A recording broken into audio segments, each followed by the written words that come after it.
નમસ્કાર વિદ્યાર્થી મિત્રો, ધ એક્સપર્ટ એકેડમીની યુટ્યુબ ચેનલ પર દરેક વિદ્યાર્થીનું ખૂબ ખૂબ હાર્દિક સ્વાગત છે. બોર્ડ 2026ની એક્ઝામ બહુ નજીક આવી રહી છે. આપણે આજથી ગાલા એસાઇનમેન્ટના સોલ્યુશનની શરૂઆત કરવા જઈ રહ્યા છીએ. તો સૌપ્રથમ જે પણ વિદ્યાર્થી મિત્રોએ હજુ સુધી the expert academy YouTube channel subscribe ન કરી હોય તો સબસ્ક્રાઇબ કરી દો, લાઇક કરી દો અને તમારા મિત્રો સુધી શેર કરવાનું બિલકુલ ભૂલતા નહીં. નીચે ડિસ્ક્રિપ્શનની અંદર ધ એક્સપર્ટ એકેડમીની એપ્લિકેશનની લિંક પણ આપેલી છે. એ લિંકનો ઉપયોગ કરી અને તમે ધ એક્સપર્ટ એકેડમીના ઓનલાઈન ટ્યુશનની અંદર પણ જોડાઈ શકો છો. આજે આપણે આ લેક્ચરની અંદર પ્રશ્નપત્ર 1 વિભાગ ઈ નું સોલ્યુશન કરવા જઈ રહ્યા છીએ. વિભાગ ઈ 24 ગુણનું પૂછાતું હોય છે. તો વિભાગ ઈ ની અંદર કયા દાખલાઓ પૂછાતા હોય છે અને કેવી રીતના દાખલાઓ પૂછાય એ આપણે સંપૂર્ણ પહેલા માહિતી મેળવી લઈએ. તો જુઓ, વિભાગ ઈ પ્રશ્નપત્ર 1 ની અંદર નીચે આપેલા પ્રશ્ન 42 થી 46 માંથી કોઈ પણ 3 પ્રશ્નોના માગ્યા મુજબ ગણતરી કરીને જવાબ આપો. 42, 43, 44, 45 ને 46 5 પ્રશ્નો પૂછાય છે, 5 દાખલાઓ પૂછાય છે. 5 દાખલામાંથી કોઈ પણ 3 દાખલાઓનો આપણે જવાબ લખવાની છે. 3 દાખલાઓની આપણે ગણતરી કરવાની છે. પ્રત્યેકના 8 ગુણ અને 24 ગુણનું પૂછાય છે. તો સૌપ્રથમ હું વાત કરી દઉં, શરૂઆતના બે જે દાખલા હોય છે એ પ્રવેશ ચેપ્ટરના હોય છે. એક દાખલો નિવૃત્તિનું હોય છે અને 2 દાખલા સ્થિર મૂડીના વ્યવહારોના હોય છે.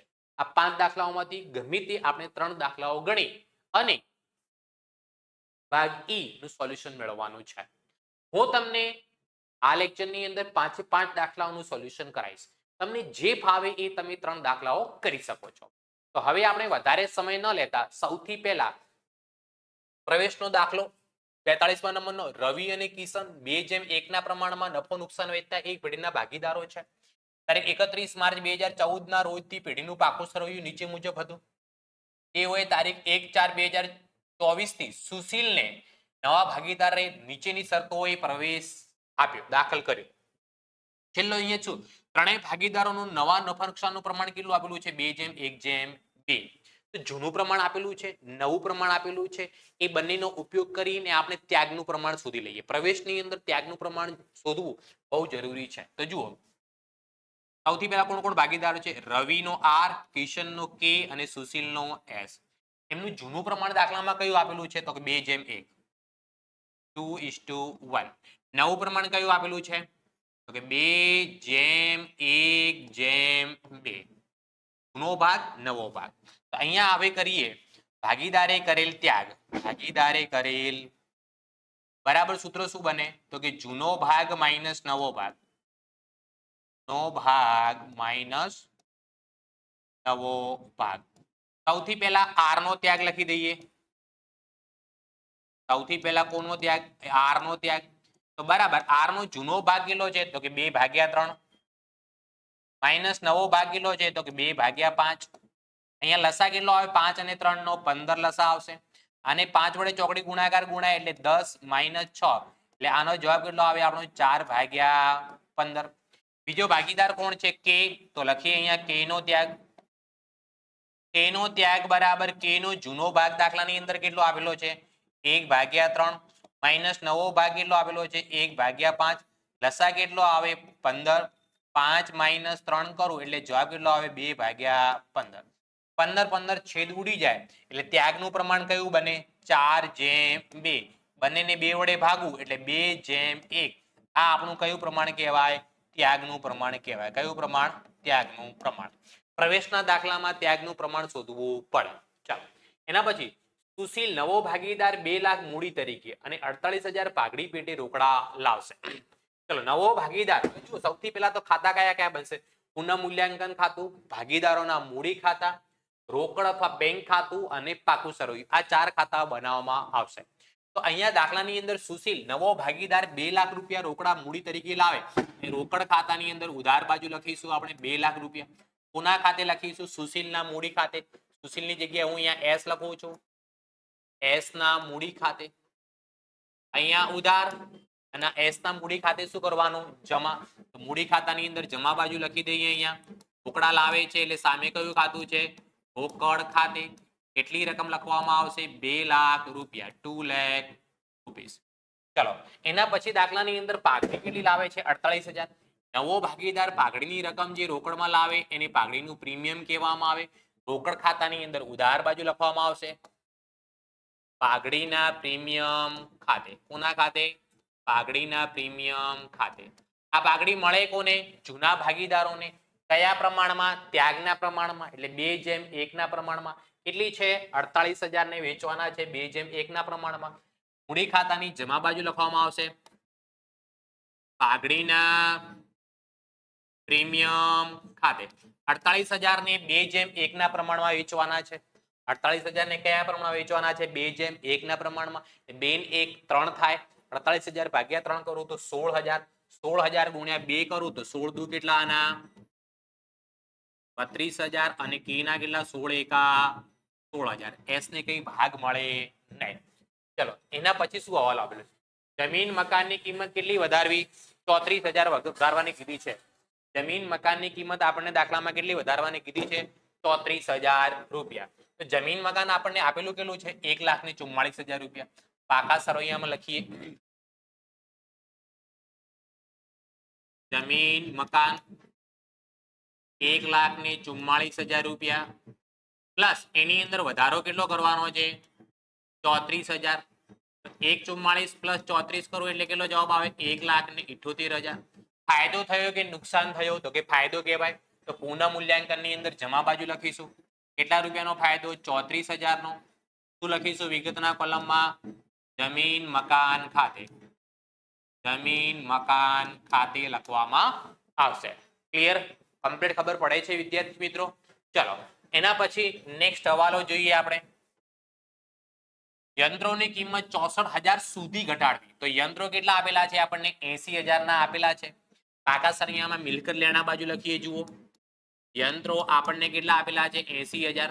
64,000 સુધી ઘટાડવાના એટલે ઘટાડો કેટલો થશે? 16,000 નો. 80,000 માંથી 16,000 બાદ કરો એટલે કેટલા આવે? 64,000 રૂપિયા. ફાયદો થયો કે નુકસાન? તો કે ફાયદો થયો. કેટલા રૂપિયાનો? સોરી નુકસાન થયું. શું થયું? નુકસાન. કેટલા રૂપિયાનું? 16,000 નું નુકસાન થયો છે. પુનઃ મૂલ્યાંકનની ઉધાર બાજુ લખવામાં આવશે યંત્રો ખાતે. કેટલા રૂપિયા લખવામાં આવશે? 16,000 રૂપિયા. 16,000 રૂપીસ. ચલો એના પછી શું આપેલું છે? દેવાદારો પર 10% ગાલખાત અનામત રાખવી. દેવાદારો કેટલા આપેલા છે આપણને? 48,000 રૂપિયા. તો પાકા સરવૈયામાં મિલકત લેણા બાજુ લખીશું આપણે દેવાદારો કેટલા રૂપિયા? 48,000. 48,000 માંથી ગાલખાત અનામત કેટલા ટકા માઇનસ કરવાનું કીધું છે આપણને? 10%. તો આના ગાલખાત અનામત 10% કરો એટલે કેટલા આવે? 4800 રૂપિયા. 48,000 માંથી 4800 માઇનસ કરો એટલે 43,200 રૂપિયા વધે. ફાયદો થયો કે નુકસાન? તો કે નુકસાન. કેટલા રૂપિયાનો? 4800 રૂપિયાનો. પરંતુ દાખલાની અંદર જુઓ ગાલખાત અનામત ઓલરેડી આપણને 4,000 આપેલી હતી. હવે આપણે કેટલી લખી? 4800 રૂપિયા. એટલે ગાલખાત અનામતની કિંમતમાં 800 નો જ વધારો થાય છે. એટલે 800 રૂપિયાનું નુકસાન થાય છે. તો 800 રૂપિયા પુનઃ મૂલ્યાંકન ખાતાની ઉધાર બાજુ લખવામાં આવશે ગાલખાત અનામત ખાતે. ગાલખાત અનામત ખાતે. ચલો એના પછી દાખલામાં શું આપેલું છે? નહીં ચૂકવેલ વીજળી બિલ 2200 ની જોગવાઈ કરવાની. વીજળી બિલ ચૂકવવાનું બાકી છે. ખર્ચ કહેવાય. પુનઃ મૂલ્યાંકનમાં ઉધાર બાજુ 2200 રૂપિયા. નહીં ચૂકવેલ વીજળી બિલ. નહીં ચૂકવેલ વીજળી બિલ. નહીં ચૂકવેલ એટલે આપણું દેવું કહેવાય. દેવું કહેવાય એટલે બીજી એન્ટ્રી મૂડી દેવામાં કરવામાં આવશે. લખી શકાય ચૂકવવાનું બાકી વીજળી બિલ અથવા નહીં ચૂકવેલ વીજળી બિલ. વીજળી બિલ કેટલા રૂપિયા? 2200 રૂપિયા. 2200 રૂપીસ. ચલો એના પછી દાખલામાં શું આપેલું છે? ત્રણેય ભાગીદારનું નવા નફા નુકસાનનું પ્રમાણ. એ તો એના પરથી આપણે ત્યાગનું પ્રમાણ શોધી લીધું. પુનઃ મૂલ્યાંકન ખાતું, ભાગીદારોના મૂડી ખાતા, રોકડ બેંક ખાતું અને પ્રવેશવાદનું પાકું સરવૈયું તૈયાર કરો. તો દરેક હવાલાની આપણે નોંધ થઈ ગઈ છે. તો હવે આપણે શું કરવાનું છે? પાકા સરવૈયામાં જે એન્ટ્રીઓ બાકી રહી ગઈ એ લખવાની. સૌથી પહેલા શું આવેલું છે? પાઘડી આવેલું છે. પાઘડી અહીંયા ક્યાં આપેલી છે? પાકા સરવૈયામાં મિલકત લેણા બાજુ. પાઘડી એ પેઢીની અદ્રશ્ય મિલકત છે. એટલે પાઘડી ભાગીદારો વચ્ચે શું કરવાની? વેચી દેવાની. નવા ભાગીદારની પાઘડી હોય તો ત્યાગના પ્રમાણમાં. પાકા સરવૈયાની જે પાઘડી હોય એ જૂના પ્રમાણમાં વેચવાની રહેશે. એટલે જૂનું પ્રમાણ કેટલું છે? 2:1 ના પ્રમાણમાં વેચવાના. તો એટલે કેટલા આવશે? 24,000 ને 12,000. પહેલા ભાગીદાર પાઘડી મિલકત લેણામાં ઉધાર બાજુ આપેલી છે એટલે ઉધાર બાજુ લખવાના 24,000 રૂપિયા પહેલા ભાગીદારના. બીજા ભાગીદારના કેટલા રૂપિયા? 12,000. ત્રીજા ભાગીદારને કોઈ ભાગ મળે નહીં. કોના ખાતે લખીશું? પાઘડી ખાતે. ચલો પાઘડી લખાઈ ગઈ. જમીન મકાન લખાઈ ગયું. યંત્રો સ્ટોક કેટલો આપેલું છે? 72,000 રૂપિયા. સ્ટોક પછી રોકાણો કેટલા આપેલા છે? 16,000 રૂપિયા. તો સ્ટોક અને રોકાણો બંને લખી દઈએ મિલકત લેણામાં. ચલો સ્ટોક અને રોકાણો. ચલો સ્ટોક કેટલો આપેલો છે આપણને? સ્ટોકની કિંમત દાખલાની અંદર કેટલી આપેલી છે? તો સ્ટોક આપણને આપેલો છે 72,000 રૂપિયાનો, 72,000. અને રોકાણો કેટલાના આપેલા છે? 16,000 ના. રોકાણોની કિંમત એટલે અહીંયા કેટલી લખીશું આપણે? 16,000 રૂપિયા મિલકત લેણામાં. આની અંદર કોઈ વધારો ઘટાડો કહેલો નથી, તો આપણે કરીશું નહીં. ચલો એના પછી આપણને શું આપેલું છે? દેવાદારો લખાઈ ગયા. રોકડ અને બેંક. રોકડ અને બેંકનું આપણે ખાતું બનાવ્યું છે. રોકડ અથવા બેંક ખાતું લખી દેવાનું. ઓકે, અહીંયા લખીશું બાકી આગળ લાવ્યા. રોકડ ખાતાની ઉધાર બાજુ પાકા સરિયામાં જે 4,000 રૂપિયા આપેલા છે એ શું લખવામાં આવશે? અહીંયા બાકી આગળ લાવ્યા. ચલો એના પછી દાખલામાં શું આપેલું છે? જાહેરાત ઝુંબેશ ખર્ચ અવાસ્તવિક મિલકત છે, ભાગીદારો વચ્ચે વેચાઈ જશે. પાકા સરિયામાં મિલકત લેણા બાજુ આપેલી છે એટલે મૂડી ખાતાની અંદર ઉધાર બાજુ લખાશે. કયા પ્રમાણમાં વેચાશે? જૂના પ્રમાણમાં. 8,000 ને 4,000 કયા પ્રમાણમાં? 2:1 ના પ્રમાણમાં. એટલે પહેલા ભાગીદારના ભાગે કેટલા આવશે? 8,000 રૂપિયા. બીજા ભાગીદારના ભાગે કેટલા આવશે? 4,000 રૂપિયા. શું લખીશું અહીંયા? જાહેરાત ઝુંબેશ ખાતે. જાહેરાત ઝુંબેશ ખાતે 8,000 ને 4,000. ચલો એના પછી દાખલામાં શું આપેલું છે? ચલો મિલકત લેણા બાજુની દરેક એન્ટ્રી થઈ ગઈ. હવે મૂડી દેવા બાજુ. મૂડી દેવા બાજુ રવિ અને કિશનની મૂડી આપેલી છે 1,60,000, 1,20,000. તો ભાગીદારો મૂડી ખાતાની અંદર જમા બાજુ લખીશું શરૂઆતમાં અહીંયા બાકી આગળ લાવ્યા 1,60,000, 1,20,000. ચલો એના પછી દાખલામાં શું આપેલું છે? સામાન્ય અનામત 36,000 રૂપિયા. જમા બાજુ છે, મૂડી દેવા બાજુ છે, ભાગીદારોના બી જમા બાજુ લખવાનું. 36,000 ને જૂના પ્રમાણમાં 2:1 ના પ્રમાણમાં વેચી દેવાના. તો 24,000 અને 12,000 રૂપિયા. પહેલા ભાગીદારના ભાગે કેટલા આવે? 24,000 રૂપિયા. બીજા ભાગીદારના ભાગે કેટલા આવે? 12,000 રૂપિયા. કઈ રકમ હતી આ? તો કે સામાન્ય અનામત. તો અહીંયા વિગતના કોલમમાં લખીશું આપણે સામાન્ય અનામત ખાતે. સામાન્ય અનામત. ચલો એના પછી દાખલામાં શું આપેલું છે? કારીગર વળતર અનામત કેટલી આપેલી છે? 9,000. એ પણ ભાગીદારો વચ્ચે જૂના પ્રમાણમાં વેચાઈ જશે. જમા બાજુ લખવામાં આવશે. પહેલા ભાગીદારના ભાગે 6,000 રૂપિયા, બીજા ભાગીદારના ભાગે 3,000 રૂપિયા. કારીગર વળતર અનામત. કારીગર વળતર અનામત. ચલો એના પછી દાખલાની અંદર આપણને શું આપેલું છે? રોકાણ અનામત 3,000 રૂપિયા. એ પણ જૂના ભાગીદારો વચ્ચે જૂના પ્રમાણમાં વેચાઈ જશે. 3,000 છે એટલે 2,000 અને 1,000. પહેલા ભાગીદારના ભાગે 2,000, બીજા ભાગીદારના ભાગે 1,000 રૂપિયા. શું લખવામાં આવશે? રોકાણ અનામત.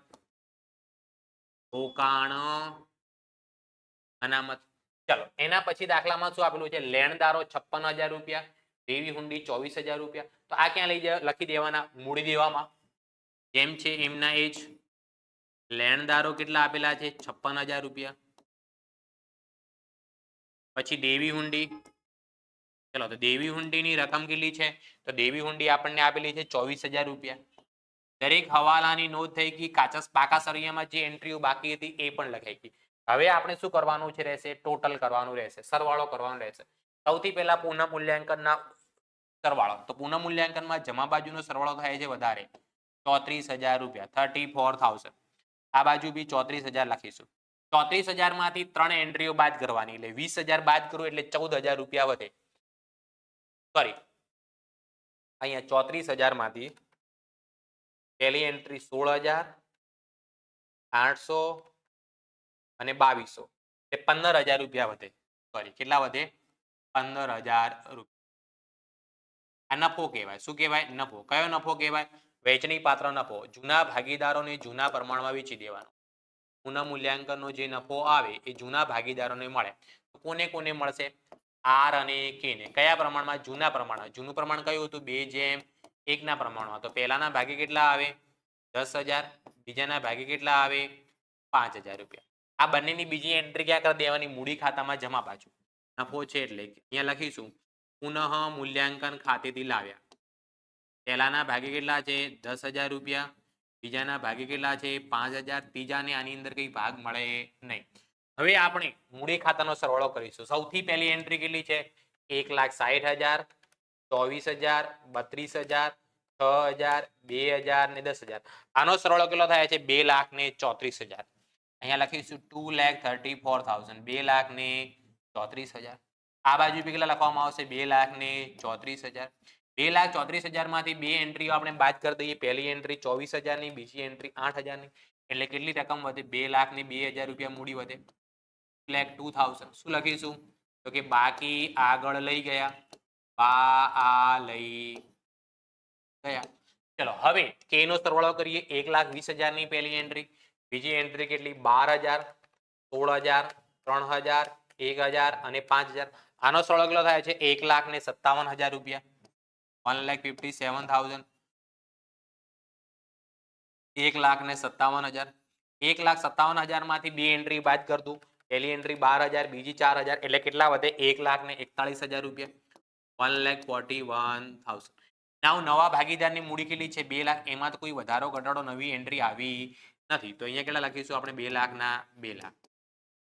2 લાખ. બાકી આગળ લઈ ગયા 2 લાખ. આ મૂડી ખાતાની આખાની બાકી ક્યાં લખી દેવાની? પાકા સરિયામાં મૂડી દેવા બાજુ. મૂડી કોની કોની? આર, એ અને એસ ની. ચલો આર ની મૂડી કેટલી આવી હતી? આર ની મૂડી આપણી આવી છે 2,02,000. 2,02,000. એની કેટલી છે? 1,41,000 રૂપિયા. અને ત્રીજા ભાગીદારે નવી ભાગીદારના મૂડી કેટલી છે? 2 લાખ રૂપિયા. આ ત્રણેયનો સરવાળો કરીને આપણે 12 લખી દઈએ. 1,41 પ્લસ 2,02,000 પ્લસ કેટલા? 2 લાખ. તેનો સરવાળો થાય છે 5,43,000.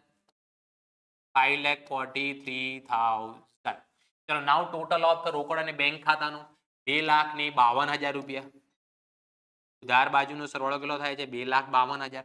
જમા બાજુ આમાં કોઈ એન્ટ્રી છે નહીં. તો શું લખીશું? બાકી આગળ લઈ ગયા.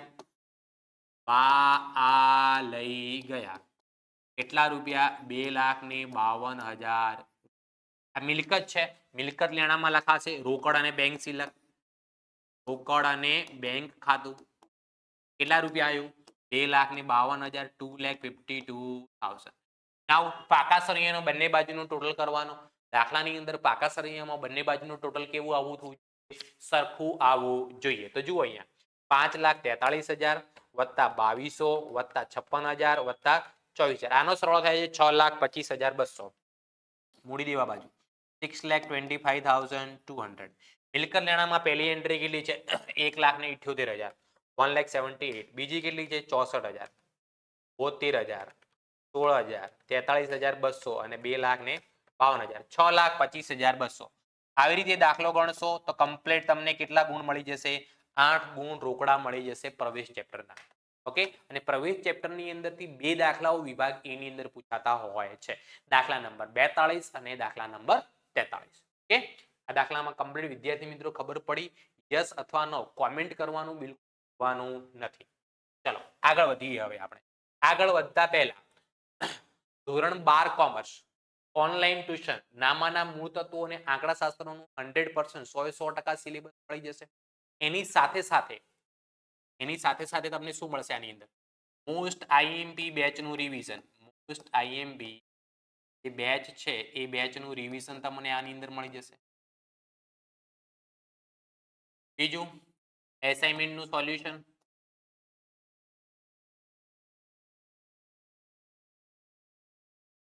એના પછી દરેક વિષય account, state, economics, BA, SP દરેક વિષયના એમસીક્યુ નું સોલ્યુશન મળશે તમને. એમસીક્યુ દરેક વિષયની અંદર 20 ગુણના પૂછાતા હોય છે. એટલે તમને ઇકોનોમિક્સ, એસપી, ઇંગ્લિશ, ગુજરાતી જે પણ વિષયો છે એ દરેક વિષયના તમને એમસીક્યુ મળી જશે. તો સાહેબ આ મેળવવા માટે અમારે કરવાનું શું? તો એ મેળવવા માટે તમારે સૌથી પહેલા નીચે ડિસ્ક્રિપ્શનની અંદર ધ એક્સપર્ટ એકેડમીની એપ્લિકેશનની લિંક આપેલી છે. એ લિંકનો ઉપયોગ કરી અને the expert academy application download કરી અને તમે પછી એની અંદર સુપ્રીમ બેચની અંદર જોઈન થઈ જાઓ. કોની અંદર? સુપ્રીમ બેચની. કોઈ પણ પ્રકારની તકલીફ હોય ક્યાંય અટવાઓ તો તમને મોબાઈલ નંબર આપી દો. મોબાઈલ નંબર છે આપણો 9737448382 9737448382. આ નંબર પર તમારે વોટ્સઅપ કરી દેવા. આ નંબર ઉપર વોટ્સઅપ કરશો, સુપ્રીમ બેચની અંદર જોડાશો એટલે તમને એકાઉન્ટ અને આંકડાશાસ્ત્રમાં 100 માંથી 100 ગુણ મેળવીએ ને એવી આપણે તૈયારી કરવાની છે. મોસ્ટ આઈએમપી બેચનું રિવિઝન ચાલુ થઈ ગયેલું છે. જે પણ વિદ્યાર્થીઓ મિત્રો હજુ આની અંદર જોડાવાના બાકી હોય તો ફટાફટ જોડાઈ. મોસ્ટ આઈએમપી બેચનું રિવિઝન ચેપ્ટર વાઇઝ કરાવવામાં આવે છે. દરેક ચેપ્ટરની અંદરથી મોસ્ટ આઈએમપી દાખલાઓનું રિવિઝન કરાવવાનું છે જે બોર્ડની અંદર પૂછાવાની શક્યતાઓ રહેલી છે. મોસ્ટ આઈએમપી બેચનું રિવિઝન આપણે ચેપ્ટર વાઇઝ કરીએ છીએ, હે ને? દરેક ચેપ્ટરમાંથી કેવી રીતે પૂછાશે એનું રિવિઝન કરાવવામાં આવશે.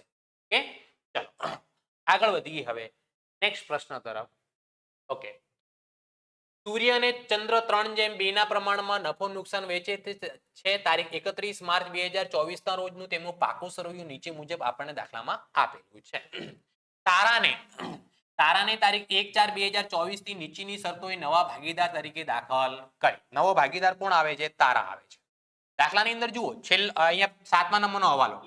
નવું નફા નુકસાનનું પ્રમાણ કયું રાખવાનું કીધું છે? 2:1 રાખવું. કયું રાખવાનું કીધું છે આપણને? 2:1. તો જુઓ અહીંયા સૂર્ય, બીજો ભાગીદાર કોણ છે? ચંદ્ર, અને નવો ભાગીદાર કોણ આવે છે? તારા. તો એમનું જૂનું પ્રમાણ આપણને દાખલામાં કયું આપેલું છે? કે 3:2. 3:2. નવું પ્રમાણ કયું છે? તો કે 2:2:1. જૂનું પ્રમાણ, નવું પ્રમાણ, આ બંનેનો ઉપયોગ કરી અને પ્રવેશનો દાખલો છે એટલે ત્યાગનું પ્રમાણ શોધી લેવાનું. કયું પ્રમાણ? ત્યાગ. તો ભાગીદારે કરેલ ત્યાગ બરાબર સૂત્ર શું બને? તો કે જૂનો ભાગ માઇનસ નવો ભાગ. નો ભાગ માઇનસ નવો ભાગ. સૌથી પહેલા સૂર્યનો ત્યાગ લખી દઈએ. સૂર્યનો હું S લખું. સૂર્યનો ત્યાગ બરાબર સૂર્યનો જૂનો ભાગ કેટલો છે? 3/5 માઇનસ નવો ભાગ કેટલો છે? એનો 2/5.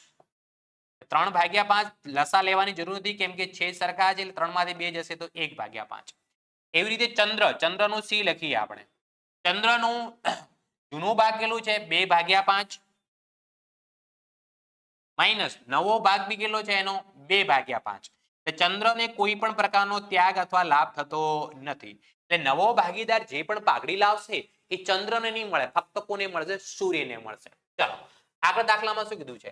તારા પાઘડી ના 20,000 રૂપિયા રોકડમાં લાવશે. તો નવો ભાગીદાર પાઘડીની રકમ જે રોકડમાં લાવે એ રોકડ અથવા બેંક ખાતાની ઉધાર બાજુ લખવામાં આવે 20,000 રૂપિયા.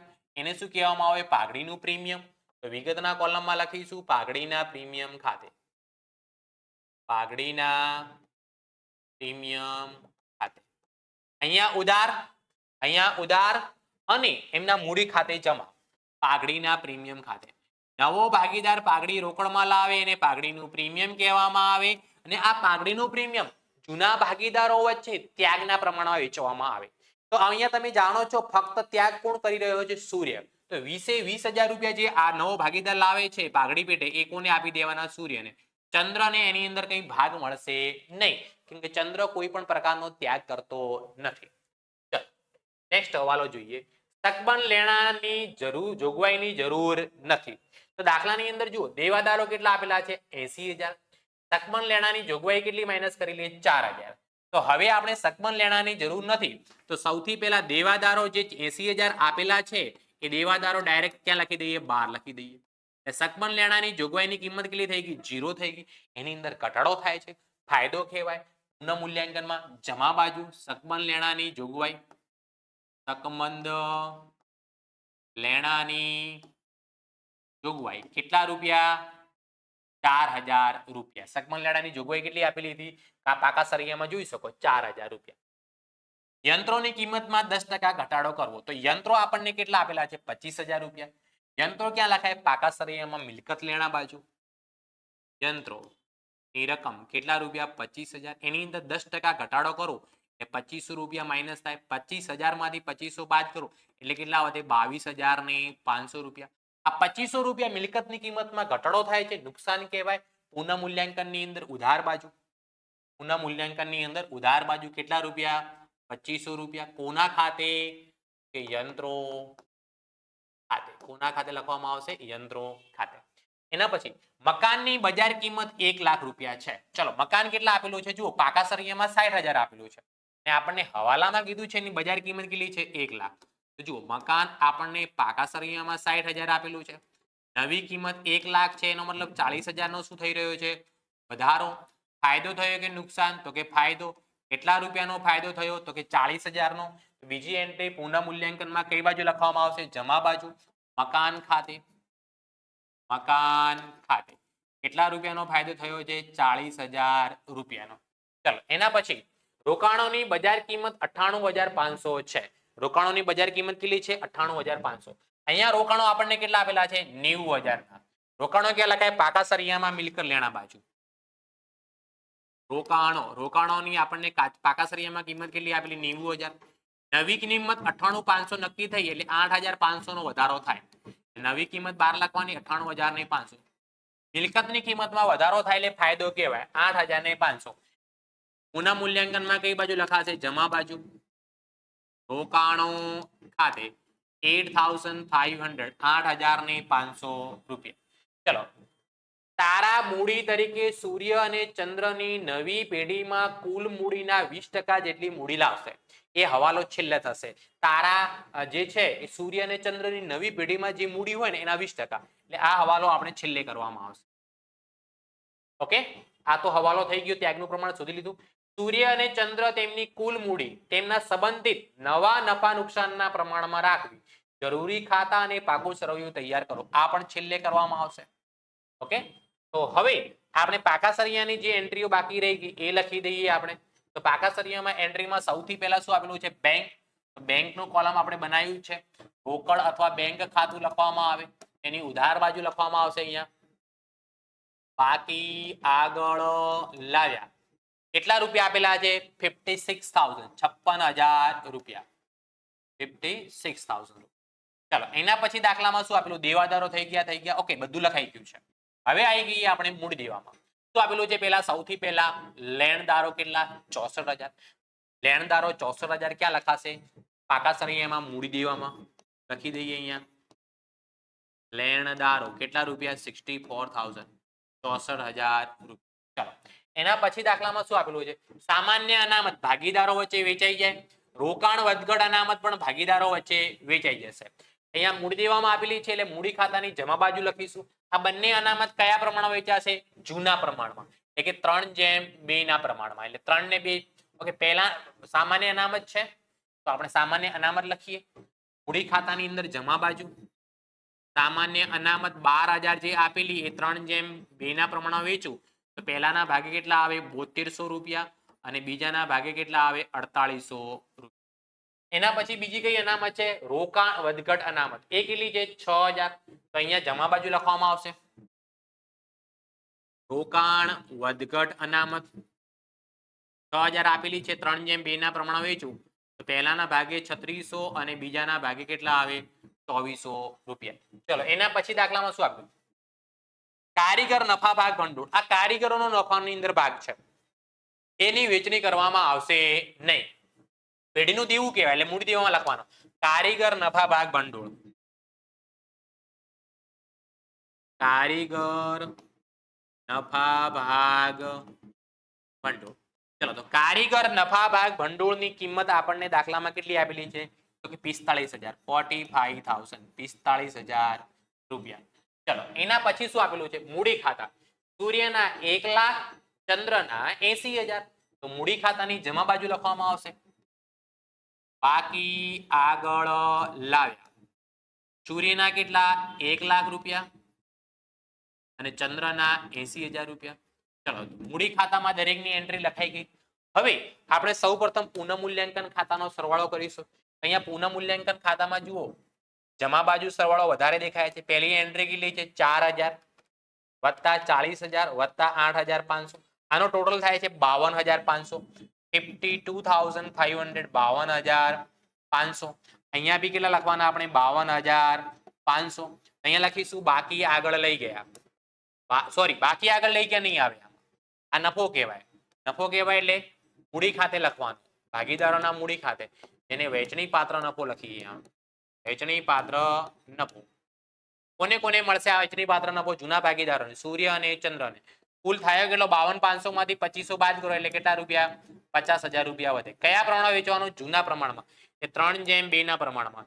એટલે સૂર્યના ભાગે કેટલા રૂપિયા આવે? 30,000 રૂપિયા અને ચંદ્રના ભાગે કેટલા રૂપિયા આવે? 20,000 રૂપિયા. આ નફો આપણે મૂડી ખાતામાં શું કરી દઈએ? જમા. ક્યાંથી લાયા? તો કે પુનઃ મૂલ્યાંકન ખાતેથી. તો પુનઃ મૂલ્યાંકન ખાતું. પહેલાના ભાગે કેટલા રૂપિયા? 30,000. બીજાના ભાગે કેટલા રૂપિયા? 20,000. ત્રીજાને આની અંદર ભાગ મળે નહીં. હવે આપણે મૂડી ખાતાનો સરવાળો કરીશું. મૂડી ખાતાના સરવાળાની અંદર સૌથી પહેલા સૂર્યની કેટલી મૂડી છે? 1 lakh plus 20,000 plus 7,200 plus 3600 plus 30,000. આનો સરવાળો કેટલો થાય? 1,60,000 ને 800 રૂપિયા. ઉધાર બાજુ કોઈ એન્ટ્રી છે નહીં. સૂર્યની કેટલી મૂડી આવે છે? 1,60,000 ને 800 રૂપિયા. હવે ચંદ્રની મૂડીનો સરવાળો કરી દઈએ. 80,000 4800 2400 અને 20,000. ચંદ્રની મૂડીનો સરવાળો કેટલો થાય છે? તો કે 1,07,000 ને 200. આ બંનેની મૂડી કરીએ સરવાળો. 1,07,200 વત્તા 1,60,800. તો કુલ સરવાળો કેટલો થયો? 2,68,000. તો સૂર્ય અને ચંદ્રની નવી પેઢીમાં કુલ મૂડી કેટલી રહે? 2,68,000 રૂપિયા. 2,68,000 રૂપિયા. હવે દાખલાની અંદર શું કહેલું હતું? જુઓ એક હવાલો કે તારા મૂડી તરીકે સૂર્ય અને ચંદ્રની નવી પેઢીમાં કુલ મૂડીના કેટલા ટકા જેટલી? 20% જેટલી. તો આ બંનેની કુલ મૂડી કેટલી આવી? 2,68,000. 2,68,000 ના 20% કરું એટલે 53,600 રૂપિયા. એટલે નવો ભાગીદાર મૂડી તરીકે રોકડા કેટલા લાવશે? 53,600 રૂપિયા. તો 53,600 લાવશે તો રોકડ ખાતાની અંદર ઉધાર બાજુ લખીશું 53,600. નવો ભાગીદાર કોણ છે? તારા. એટલે ટી ના મૂડી ખાતે લખવામાં આવશે. ટી ના મૂડી ખાતે. અહીંયા ઉધાર અને એના મૂડી ખાતે શું કરતો? જમા. રોકડ ખાતે. કેટલા રૂપિયા લખવાના? 53,600 રૂપિયા. હવે અહીંયા હું લખું છું બાકી. આગળ લઈ ગયા. દાખલાની અંદર શું કહેલું છે? છેલ્લો હવાલો હવે કે દાખલાની અંદર એવું કહેલું છે કે સૂર્ય અને ચંદ્ર તેમની કુલ મૂડી તેમના સંબંધિત નવા નફા નુકસાનના પ્રમાણો રાખશે. સૂર્ય અને ચંદ્રનો નવા નફા નુકસાનનું પ્રમાણ કયું છે? 2:2. એટલે સરખું પ્રમાણ કહેવાય. કયું પ્રમાણ? સરખું પ્રમાણ. તો આ બંનેની કુલ મૂડી કેટલી છે? 2,68,000. આને સરખા પ્રમાણમાં વેચી દેવાની. 2,68,000 એ સરખા પ્રમાણમાં વેચું એટલે કેટલા ભાગે આવે? 1,34,000 પહેલા ભાગીદારના, 1,34,000 બીજા ભાગીદારના. બંનેની મૂડી કેવી થઈ ગઈ? સરખી. નવા નફા નુકસાનના પ્રમાણમાં થઈ ગઈ. હે ના? હવે આપણે તારાનો સરવાળો કરીએ. તો તારાની મૂડીનો સરવાળો આ બાજુ કેટલો થાય? 53,600. આ બાજુ કેટલા લખવાના? 53,600. 53,600 માંથી બાદ કરો એટલે રકમ કેટલી વધે? પાછી 53,600 રૂપિયા. ઓકે. હવે અહીંયા જુઓ સૂર્યનો સરવાળો કેટલો હતો? 1,60,800. જમા બાજુ વધારે હતો 1,60,800. આ બાજુ બી લખવાના 1,60,800. 1,60,800 માંથી આપણે 1,34,000 બાદ કરી દેવાના એટલે રકમ કેટલી વધે? 26,800 રૂપિયા. આ ક્યાં લઈ જવાની? દાખલામાં કઈ નથી કીધું તો બેંક ખાતે લઈ જવાની. કોના ખાતે લઈ જવાની? બેંક ખાતે. ચંદ્રનો ઉધાર બાજુનો સરવાળો વધારે છે. કેટલો? 1,34,000. 1,34,000. 1,34,000 માંથી બધું બાદ કરી દેવાનું. જમા બાજુનું બધું શું કરી દેવાનું? બાદ. 1,34,000 માઇનસ બધું કેટલું છે? 1,07,200. તો આના બી કેટલા વધે છે? 26,800. આ બી કોના ખાતે લઈ જવાના? બેંક ખાતે. તો આ બેંક ખાતે લઈ જઈએ. જુઓ સૂર્યના કઈ બાજુ લખેલા છે? ઉધાર બાજુ. એનો મતલબ કઈ બાજુ લખવાના? રોકડ ખાતામાં, બેંક ખાતામાં, જમા બાજુ. અહીંયા લખીશું એસ ના મૂડી ખાતે. એસ ના મૂડી ખાતે કેટલા રૂપિયા? 26,800. અને ચંદ્રના મૂડી ખાતે જમા બાજુ છે એનો મતલબ ઉધાર બાકી કહેવાય. તો ઉધાર બાજુ લખીશું આપણે 26,800. ચંદ્રના મૂડી ખાતે એટલે લખીશું સી ના મૂડી ખાતે. ચલો એના પછી જુઓ હવે ત્રણેય ભાગીદારોની મૂડી પણ મળી ગઈ. 1,34,1,34 53,600. એ પાકા સરિયામાં મૂડી દેવા બાજુ લખી દઈએ. મૂડી સૂર્ય, ચંદ્ર અને તારાની. સૂર્યની કેટલી છે? 1,34,000 રૂપિયા. ચંદ્રની કેટલી છે? 1,34,000 રૂપિયા. અને તારાની કેટલી? 53,600 રૂપિયા. ત્રણેયનો શું કરી દઈએ? સરવાળો. તો 1,34,000 પ્લસ 1,34,000 પ્લસ 53,600 3,21,600 રૂપિયા. 3,21,600. હવે આપણે રોકડ અને બેંક ખાતાનો સરવાળો કરીએ. પહેલી એન્ટ્રી કેટલી છે રોકડના ઉધાર બાજુ 56,000, 20,000, 53,600, 26,800. આનો સરવાળો થાય છે 1,56,400 રૂપિયા. 1,56,400. 1,56,400 માંથી 26,800 બાદ કરી દઈએ. 1,29,600 રૂપિયા વધે. બાકી આગળ લઈ ગયા લઈ ગયા. તો આ શું કહેવાય? એની રોકડ શિલ્લક કહેવાય. રોકડ અથવા બેંક શિલ્લક. કેટલા રૂપિયા આવે છે? 1,29,600 રૂપિયા. 1,29,600. હવે આપણે પાકા સરિયામાં બંને બાજુનો સરવાળો. પહેલી એન્ટ્રી કેટલી છે? 3,21,600, પછી 64,000 અને 45,000. ત્રણેયનો સરવાળો થાય 4,30,600. 4,30,600. મિલકત લેણા બાજુમાં પહેલી એન્ટ્રી 22,500, બીજી એન્ટ્રી 1,00,000 પ્લસ 98,500 વત્તા 80,000 પચાસ 1,29,600. આનો સરવાળો બી કેટલો થાય? 4,30,600. પાકા સરિયામાં બંને બાજુનો સરવાળો સરખો થાય એનો મતલબ આપણો દાખલો સાચો અને પૂરેપૂરા 8 ગુણ મળી જાય. ક્લિયર? ખબર પડી ગઈ? તો આ આપણે બે પ્રવેશના દાખલા કરી દીધા. હવે નેક્સ્ટ દાખલો જે આવી રહ્યો છે આપણો નિવૃત્તિનો છે અને નિવૃત્તિનો ચોપડીનો દાખલો છે. આ જે દાખલો જે નેક્સ્ટ જે છે LBW 3:2:1 ના પ્રમાણમાં નફો નુકસાન વેચતા ભાગીદારો છે. તેમની પેઢીનો તારીખ 31 માર્ચ 2024 ના રોજનું પાકો સરવૈયું નીચે પ્રમાણે છે. 31/3/2024 ના રોજ W નિવૃત્ત થાય છે. કોણ નિવૃત્ત થઈ રહ્યું છે? W નિવૃત્ત થઈ રહ્યું છે. કોણ? W. તો જુઓ અહીંયા W એટલે કયો ભાગીદાર? છેલ્લો ભાગીદાર. છેલ્લો ભાગીદાર નિવૃત્ત થઈ રહ્યો છે. નિવૃત્તિ વ્યક્તિની નક્કી થયેલી શરતો નીચે મુજબની હતી. જમીન મકાનની કિંમત 20% થી વધારવી. તો જમીન મકાન આપણને કેટલી આપેલી છે? 1,00,000 રૂપિયા. તો પાકા સરવૈયામાં મિલકત લેણા બાજુ જમીન મકાન લખાય. જમીન મકાન આપેલી કેટલા રૂપિયા? 1,00,000. એના અંદર 20% નો વધારો કરું એટલે 1,00,000 માં 20% નો વધારો કરો એટલે 20,000 થાય. એટલે અહીંયા રકમ કેટલી આવે? 1,20,000. તો આની અંદર ફાયદો થયો કહેવાય કે નુકસાન થયું કહેવાય? તો કે મિલકતની કિંમતમાં શું થયું? વધારો થયો. મિલકતની કિંમતમાં વધારો થયો એટલે શું થયું કહેવાય? ફાયદો થયો કહેવાય. શું થયું કહેવાય? ફાયદો થયો કહેવાય. મિલકતની કિંમતમાં વધારો થયો એટલે શું થયું? ફાયદો. ફાયદો થયો એટલે એની એન્ટ્રી ક્યાં લખવાની? પુનઃ મૂલ્યાંકનમાં જમા બાજુ. જમીન મકાન ખાતે કેટલા રૂપિયા? તો કે 20,000 રૂપિયા. ચલો એના પછી યંત્રોની કિંમત 90% સુધી ગણવી. એનો મતલબ 10% ઘટાડવી. તો યંત્રો આપણને કેટલા આપેલા છે? 40,000 રૂપિયા. તો યંત્રો બી પાકા સરિયામાં મિલકત લેણા બાજુ લખાય. યંત્રો કેટલા રૂપિયા? 40,000. 90% સુધી ગણવી એનો મતલબ 90% કેટલા થાય? 36,000. એનો મતલબ 10% ઘટાડો કરો એટલે 4,000 રૂપિયાનો ઘટાડો. ફાયદો કે નુકસાન? નુકસાન. પુનઃ મૂલ્યાંકન ખાતાની ઉધાર બાજુ યંત્રો ખાતે કેટલા રૂપિયાનું નુકસાન થયું? તો કે 4,000 રૂપિયાનું. ચલો એના પછી રોકાણોની બજાર કિંમત ચોપડે કિંમતના 150% છે 150%. તો રોકાણો આપણને આપેલા કેટલા છે? 20,000 રૂપિયા. રોકાણો કેટલા આપેલા છે? 20,000. 20,000 ના 150% કરો એટલે નવી કિંમત કેટલી આવે? 30,000 રૂપિયા. પહેલા 20,000 હતા, હવે 30,000 થયા. 10,000 નો વધારો થાય તો ફાયદો કહેવાય. પુનઃ મૂલ્યાંકનમાં જમા બાજુ લખીશું આપણે. રોકાણો ખાતે કેટલા રૂપિયાનો ફાયદો થયો? 10,000 રૂપિયા. ચલો એના પછી શું આપેલું છે? દેવાદારો પર ગાલખાત અનામત 5% થી ઘટાડવી. દેવાદારો પર ગાલખાત અનામત 5% રાખવાનું નથી કીધું, 5% ઘટાડવાનું કીધું છે. તો દેવાદારો કેટલા આપેલા છે? 40,000 રૂપિયા. અને ગાલખાત અનામત કેટલી આપેલી છે? 4,000 રૂપિયા. તો જુઓ દેવાદારો 40,000 રૂપિયા. 40,000 ના 5% કેટલા થાય? 2,000. તો 2,000 ગાલખાત અનામતની કિંમતમાં 2,000 નો ઘટાડો કરવાનો. 4,000 આપેલી 2,000 નો ઘટાડો કરો એટલે કેટલી વધે? 2,000. 40,000 માંથી 2,000 જાય એટલે કેટલી વધે? 48,000 રૂપિયા. પહેલા 4,000 હતી, હવે 2,000 લખી એટલે ગાલખાત અનામતની કિંમતમાં ઘટાડો થયો એટલે ફાયદો કહેવાય. ફાયદો થયો એટલે પુનઃ મૂલ્યાંકનમાં જમા બાજુ ગાલખાત અનામત કેટલા રૂપિયાનો ફાયદો થયો? તો કે 2,000 રૂપિયા. 2,000. એના પછી દાખલામાં શું આપેલું છે? પેઢીની પાઘડીની કિંમત 72,000 નક્કી કરવામાં આવી. કેટલા નક્કી કરવામાં આવી?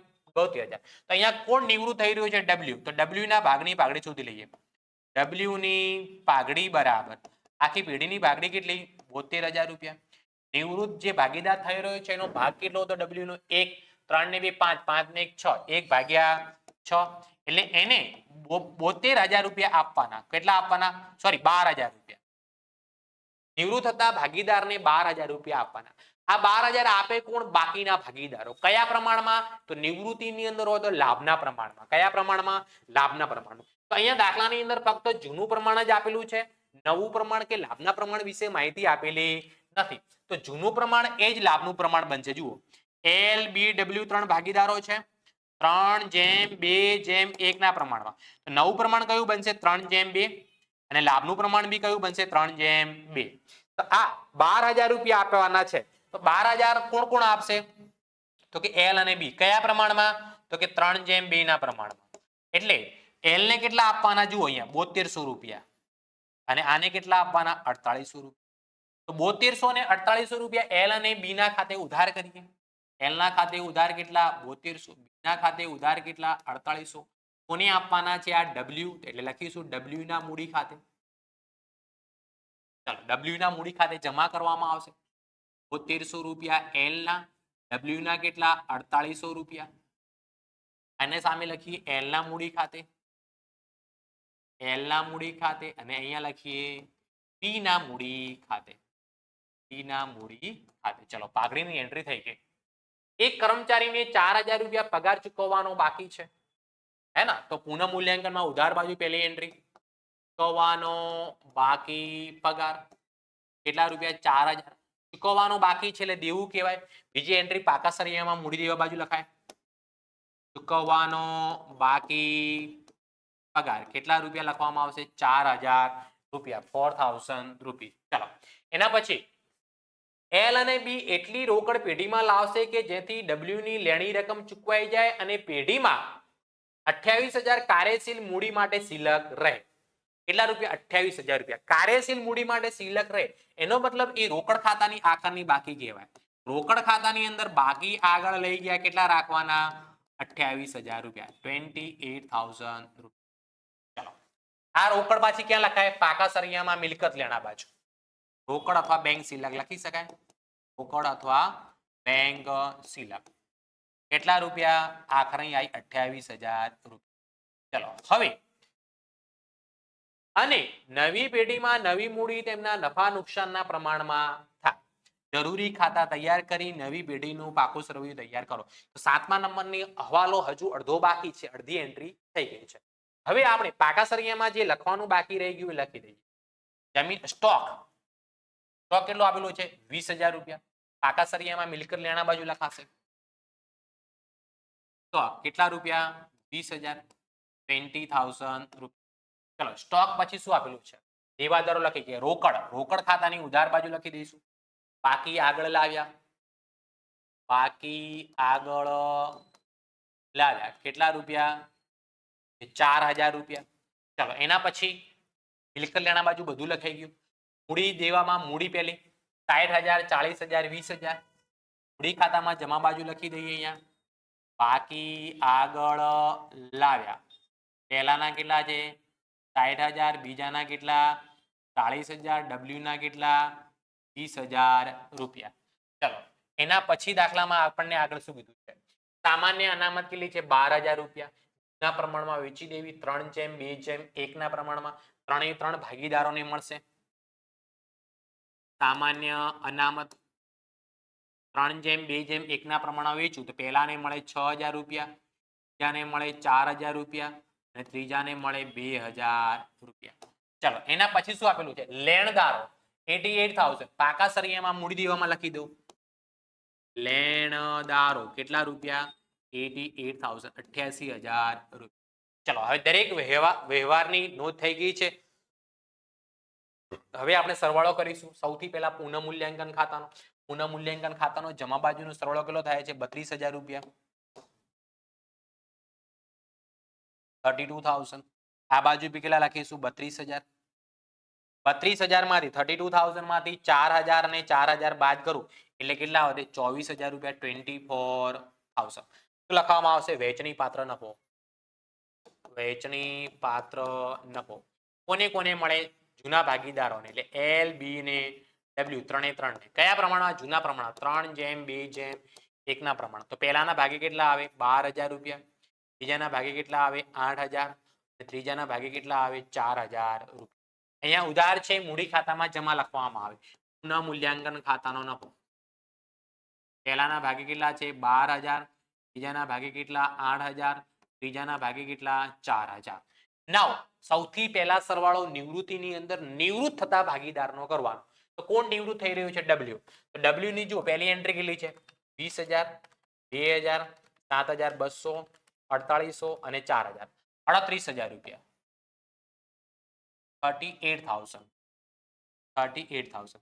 દાખલાની અંદર કહેલું છે કે નિવૃત્ત થતા ભાગીદારને પૈસા કેવી રીતે આપવાના? જુઓ, એલ અને બી એટલી રોકડ પેઢીમાં લાવશે કે ડબલ્યુ ની લેણી રકમ ચૂકવાઈ જાય. લેણી રકમ ચૂકવાઈ જાય એનો મતલબ 38,000 કયા રોકડ ચૂકવી દેવાના છે. એ કોના ખાતે લખવાના? રોકડ ખાતે લખવાના. કોના ખાતે? રોકડ ખાતે. અહીંયા જમા, સોરી અહીંયા ઉધાર, રોકડ ખાતામાં જમા. કેટલા રૂપિયા?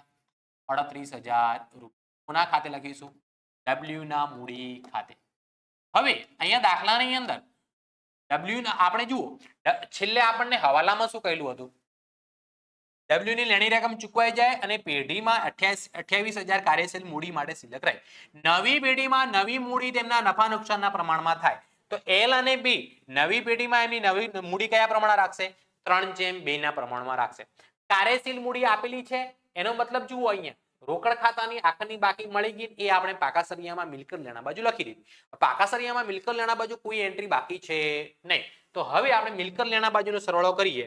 1,20,000, 36,000, 30,000, 20,000, 38,000 ને 28,000. આનો સરવાળો થાય છે 2,72,000 રૂપિયા. 2,72,000. 2,72,000. આ બાજુ બી કેટલા લખો? હું 2,72,000. 2,72,000 માંથી પહેલી એન્ટ્રી કેટલી? 4,000 ની. બીજી એન્ટ્રી કેટલી? 88,000 ની. 1,80,000 રૂપિયા વધે. આ શું કહેવાય? મૂડી વધી કહેવાય. આ મૂડી કોની હશે? એલ અને બી ની જ. કેમ કે ડબલ્યુ નિવૃત્ત થઈ ગયો. આ નવો પાકો સરવૈયું છે તો એલ અને બી જ આવશે.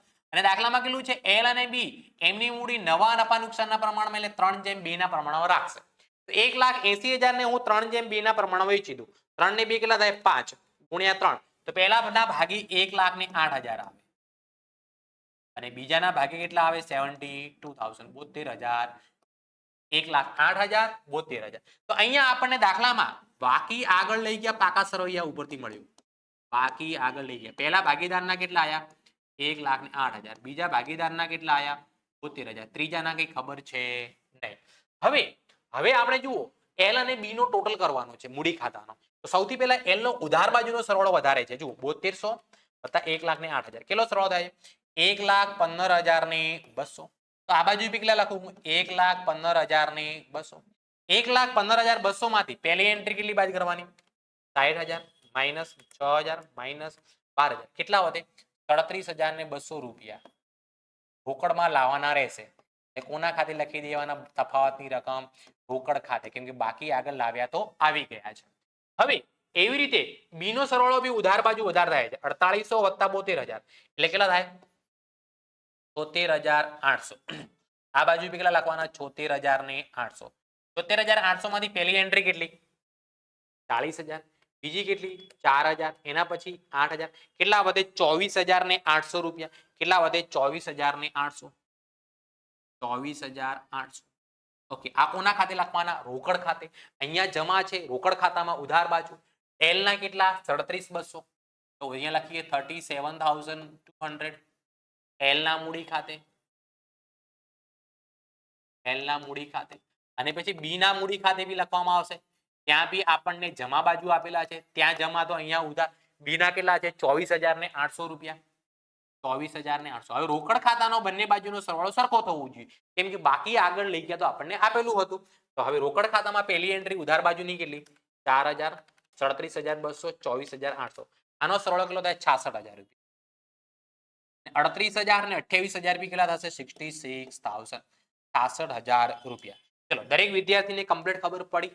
યસ અથવા નો કમેન્ટ કરવાનું ભૂલતા નહીં. ઓકે, તો આપણે 3 દાખલા, 2 પ્રવેશના અને 1 નિવૃત્તિનો દાખલો થઈ ગયો છે.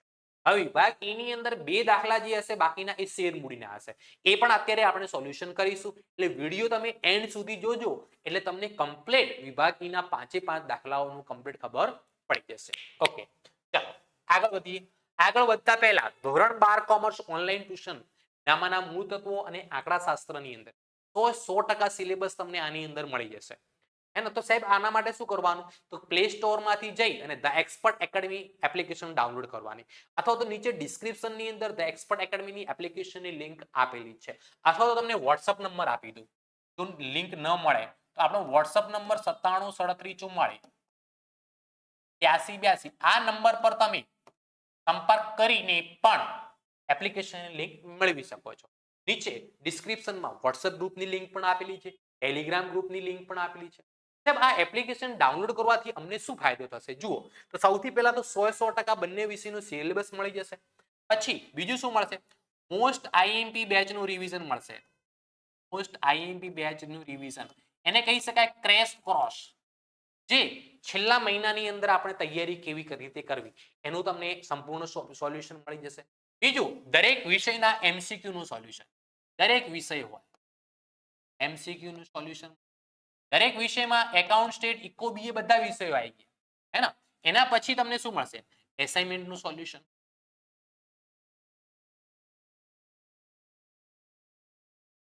આટલું તમને આ એપ્લિકેશન ડાઉનલોડ કરી સુપ્રીમ બેચની અંદર જોડાઈ જાઓ એટલે તમે એકાઉન્ટ અને આંકડાશાસ્ત્રમાં 100 માંથી 100 ગુણ મેળવશો એવી તૈયારીઓ કરો છે.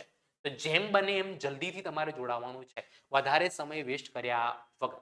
ઓકે, આ તમને વોટ્સઅપ નંબર પણ આપી દીધો. ચલો હવે આપણે આગળ વધીએ. તો નેક્સ્ટ દાખલો જે છે 45મા નંબરનો શેર મૂડીનો છે, હે ને? ભાગ બી નો પહેલો ચેપ્ટર. એની અંદરથી પણ બે દાખલા પૂછાતા હોય છે. 16 ગુણનું આની અંદરથી પણ તમે કવર કરી શકો છો. વિષ્ણુ સ્ટીલ લિમિટેડે 10/1 એવા 6 લાખ ઇક્વિટી શેર બહાર પાડ્યા.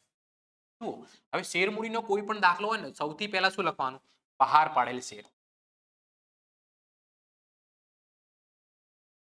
સૌથી પહેલા શું લખી દેવાનું? બહાર પાડેલ. બહાર કેટલા શેર પાડ્યા? 6 લાખ. પછી મળેલ અરજીઓ.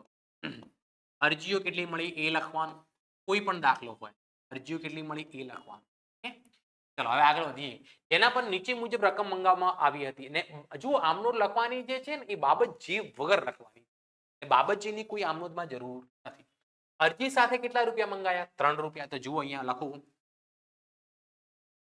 અરજી વખતે કેટલા રૂપિયા? 3 રૂપિયા. એના પછી દાખલામાં મંજૂરી વખતે કેટલા કીધા છે? 4 રૂપિયા. અને પ્રથમ અને આખરી હપ્તો જોડે મંગાયો છે. પ્રથમ અને આખરી હપ્તા વખતે કેટલા રૂપિયા છે? 3 રૂપિયા. ટોટલ કેટલા થઈ ગયા? 10 રૂપિયા. ચાલો, કંપનીને જાહેર જનતામાંથી 7.5 લાખ શેર માટે અરજીઓ મળી. કેટલા? સોરી, 7,35,000 છે. 7,35,000. તો કેટલી વધારાની અરજીઓ મળી? 1,35,000. જે વધારાની અરજીઓ મળે ને એ બીજા નંબરની આમનોંધમાં પરત કરી દે. વધારાની મળેલ અરજીઓ નામંજૂર કરી તેના પર અરજી વખતે મળેલ નાણાં પરત કરવામાં આવ્યા.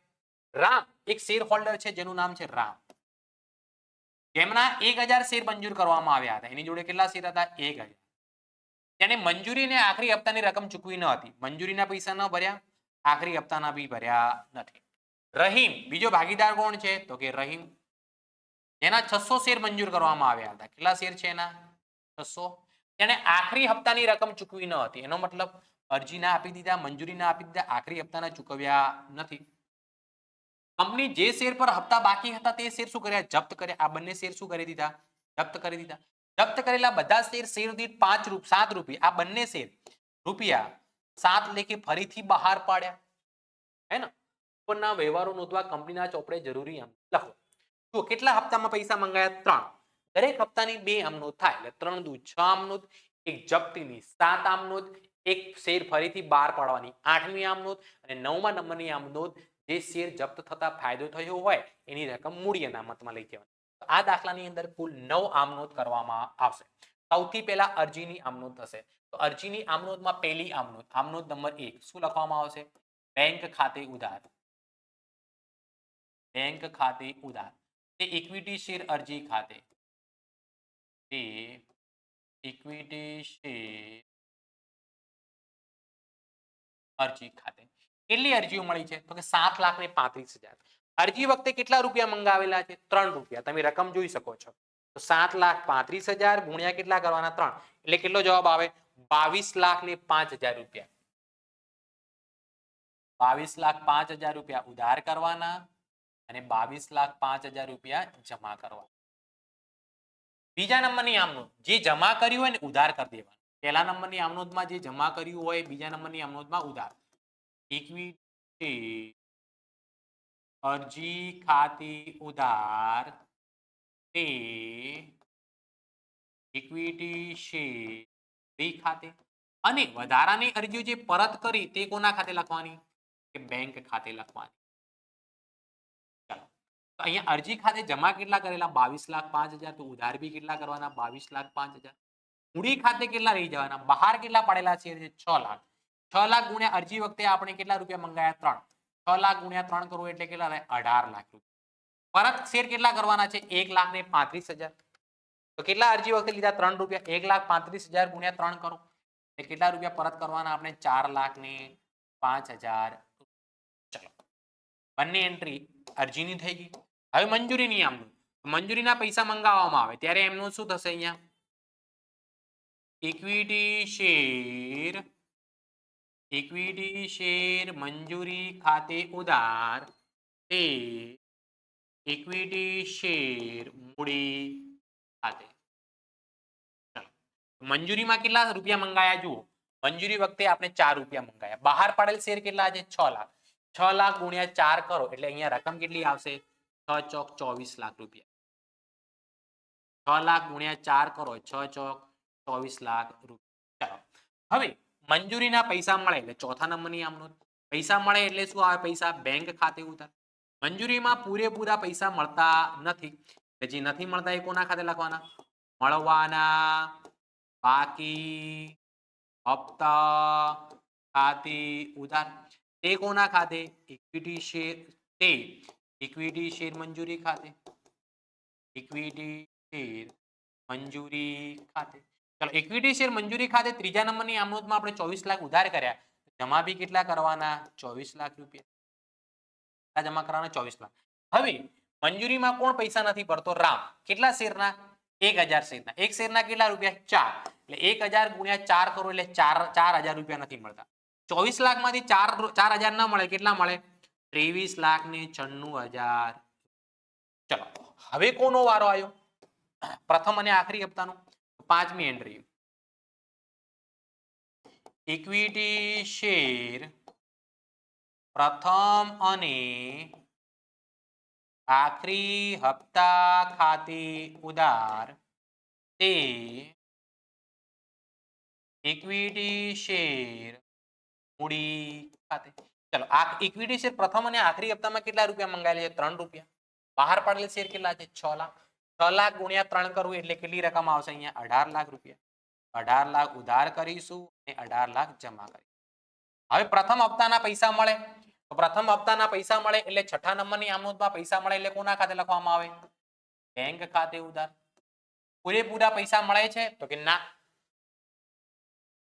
તો મળવાના બાકી હપ્તા ખાતે ઉધાર તે કોના ખાતે ઇક્વિટી શેર પ્રથમ અને આખરી હપ્તા ખાતે ચલો પ્રથમ અને આખરી હપ્તામાં કેટલા રૂપિયા ઉધાર કરેલ છે 18 લાખ જમા બી કેટલા કરવાના 18 લાખ રૂપિયા હવે પ્રથમ અને આખરી હપ્તામાં કેટલા રૂપિયા નથી મળતા રામ બી નથી ભરતો રહીમ બી નથી ભરતો 1,600 1600 શેર એક શેરના 3 રૂપિયા એટલે 4800 રૂપિયા મળતા નથી કેટલા રૂપિયા 48 તો મળવાના બાકી હપ્તા ખાતે ઉધાર કેટલા કરવાના 4800 રૂપિયા 18 લાખમાંથી 4800 રૂપિયા બાદ કરી દેવાના એટલા ઓછા મળે એટલે રકમ કેટલી મળે 17,95,200 રૂપિયા 17,95,200 હવે જે શેર ઉપર પૈસા નથી મળ્યા રામ અને રહીમના રામના 1,000 શેર રહીમના 600 શેર આ બંને શેર શું કરી દીધા જપ્ત કરી દીધા જપ્ત કરો એટલે ઇક્વિટી શેર મૂડી ખાતે શું થાય ઉધાર થાય ઇક્વિટી શેર મૂડી ખાતે ઉધાર કેટલા શેર રામના 1,000 અને રહીમના 1600 એટ ધ એન્ડ ઓફ છેલ્લે જપ્ત કરીએ છીએ એટલે 10 રૂપિયા મૂડી કહેવાય. 1600 ગુણ્યા 10 કરો એટલે કેટલા રૂપિયા આવે? 16000 રૂપિયા. કેમ જપ્ત કર્યા? તો કે પૈસા ભરવાના બાકી હતા. તો પૈસા ભરવાના બાકી હતા એ આપણે કોના ખાતે ઉધાર કરેલા? મળવાના બાકી હપ્તા ખાતે. તો તે અહીંયા લખી દેવાના મળવાના બાકી હપ્તા ખાતે. કેટલા? અહીંયા 4800 રૂપિયા અને આગળના હપ્તાના કેટલા છે? 4000. 4800 ને 4000 કેટલા થાય? તો કે 8800 રૂપિયા. તો જે પૈસા મળી ગયા તે કોના ખાતે લખવાના? શેર જપ્તી ખાતે. શેર જપ્તી ખાતે. તો હવે અહીંયા જુઓ 16000 ની મૂડી હતી, 8800 નથી મળ્યા. તો કેટલા રૂપિયા મળ્યા હશે? 7200 રૂપિયા. કેટલા રૂપિયા? 1 મિનિટ. 16000 માંથી હા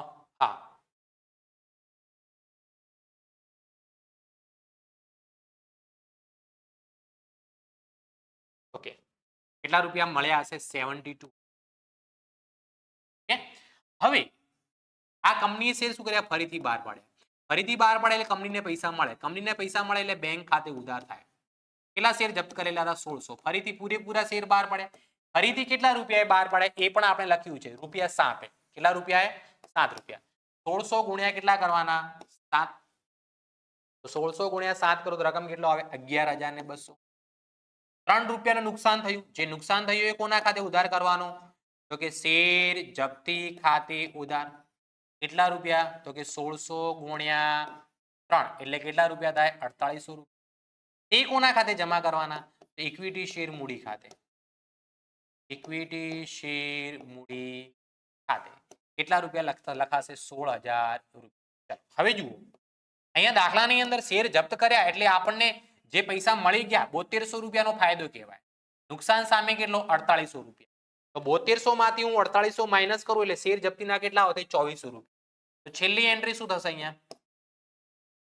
શેર જપ્તી ખાતે ઉધાર તે મૂડી અનામત ખાતે. એ કોના ખાતે લખાશે? મૂડી અનામત ખાતે.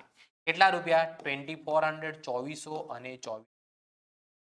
ક્લિયર? કમ્પ્લીટ ખબર પડી ગઈ વિદ્યાર્થી મિત્રો? હે ને? કોમેન્ટની અંદર તમે લખી શકો છો યસ અથવા નો. કોઈ પણ પ્રકારનું કન્ફ્યુઝન હોય તો પણ કોમેન્ટ કરી શકો છો. ચલો આગળ વધીએ એ પહેલા ધોરણ 12 કોમર્સ ઓનલાઈન ટ્યુશન પરીક્ષા હવે બહુ નજીક આવી રહી છે. તો એકાઉન્ટ અને આંકડાશાસ્ત્રનું 100% સિલેબસના તમને વિડિયો લેક્ચર મળી જશે. સાથે સાથે મોસ્ટ આઈએમપી બેચનું રિવિઝન એ પણ તમને આની અંદર મળી જશે. મોસ્ટ આઈએમપી બેચનું રિવિઝન એટલે ક્રેશ કોર્સ. દરેક વિષયના એમસીક્યુ નું સોલ્યુશન. એમસીક્યુ પણ 20 ગુણના પૂછાતા હોય છે. અને સાથે સાથે એસાઇનમેન્ટનું સોલ્યુશન પણ તમને આની અંદર મળી જશે. એસાઇનમેન્ટનું સોલ્યુશન પણ મળી જશે. તો જે પણ વિદ્યાર્થી મિત્રો સાહેબ આની અંદર જોડાવું કેવી રીતે? તો સૌથી પહેલા ધ એક્સપર્ટ એકેડમીની એપ્લિકેશન ડાઉનલોડ કરવાની રહેશે. જેની લિંક તમને ડિસ્ક્રિપ્શનની અંદર આપેલી છે. સાથે સાથે ડિસ્ક્રિપ્શનમાં વોટ્સએપ ગ્રુપની લિંક અને ટેલિગ્રામ ગ્રુપની લિંક પણ આપેલી છે. એ ગ્રુપની અંદર જોડાવાનું બિલકુલ ભૂલતા નહીં. જો તમને લિંક ન મળે તો તમને વોટ્સએપ નંબર આપી દઉં છું. વોટ્સએપ નંબર છે 9737448382. આ નંબર પર વોટ્સએપ કરીને બી તમારું લિંક મેળવી શકો છો. હે ને? કમ્પ્લીટ ખબર પડી ગઈ દરેક વિદ્યાર્થી મિત્રોને? યસ અથવા નો કોમેન્ટ કરીને મને જણાવો. હે ને? ચલો હવે આગળ આપણે વધીએ અને પ્રશ્નપત્ર 1 નો વિભાગ ઈ નો છેલ્લો દાખલો. છેલ્લા 3 દાખલાઓ નાના પૂછાયેલા છે. છેલ્લા દાખલા કયા નામનો છેલ્લો દાખલો? 46માં. 46માં 3 દાખલાઓ છે. એ પણ કેટલા ગુણના છે? 8 ગુણના છે. નીચે આપેલી વિગતો પરથી કંપનીના ચોપડે શેર જપ્તી અંગેની તેમજ જપ્ત થયેલ શેર ફરીથી બહાર પાડવા અંગેની આમનું લખો બાબત જે જરૂરી નથી. સૌથી પહેલા જુઓ પહેલો દાખલો. 10 રૂપિયાના એક એવા 1600 ઇક્વિટી શેર ધારણ કરનાર એક શેર હોલ્ડર મંજૂરીના શેર દીઠ 4 રૂપિયા, હપ્તાના શેર દીઠ 3 રૂપિયા નહીં ચૂકવતા કંપનીએ તેના શેર શું કર્યા? જપ્ત કર્યા. હે ને? ચલો અને અરજી વખતે 3 રૂપિયા એને ભરેલા છે. તો 3 ને 4 7 ને 3 10 રૂપિયા થઈ ગયા. તો શું લખીશું? ઇક્વિટી શેર મૂડી ખાતે ઉધાર. ઇક્વિટી શેર મૂડી ખાતે ઉધાર.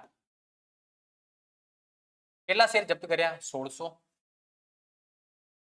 એક શેરની દાર્શનિક કિંમત કેટલા રૂપિયા? 10 રૂપિયા. 16000 રૂપિયા. એને અરજીના પૈસા ભરેલા છે. મંજૂરી અને હપ્તાના પૈસા નથી ભર્યા. તો તે ઇક્વિટી શેર કોના ખાતે લખો?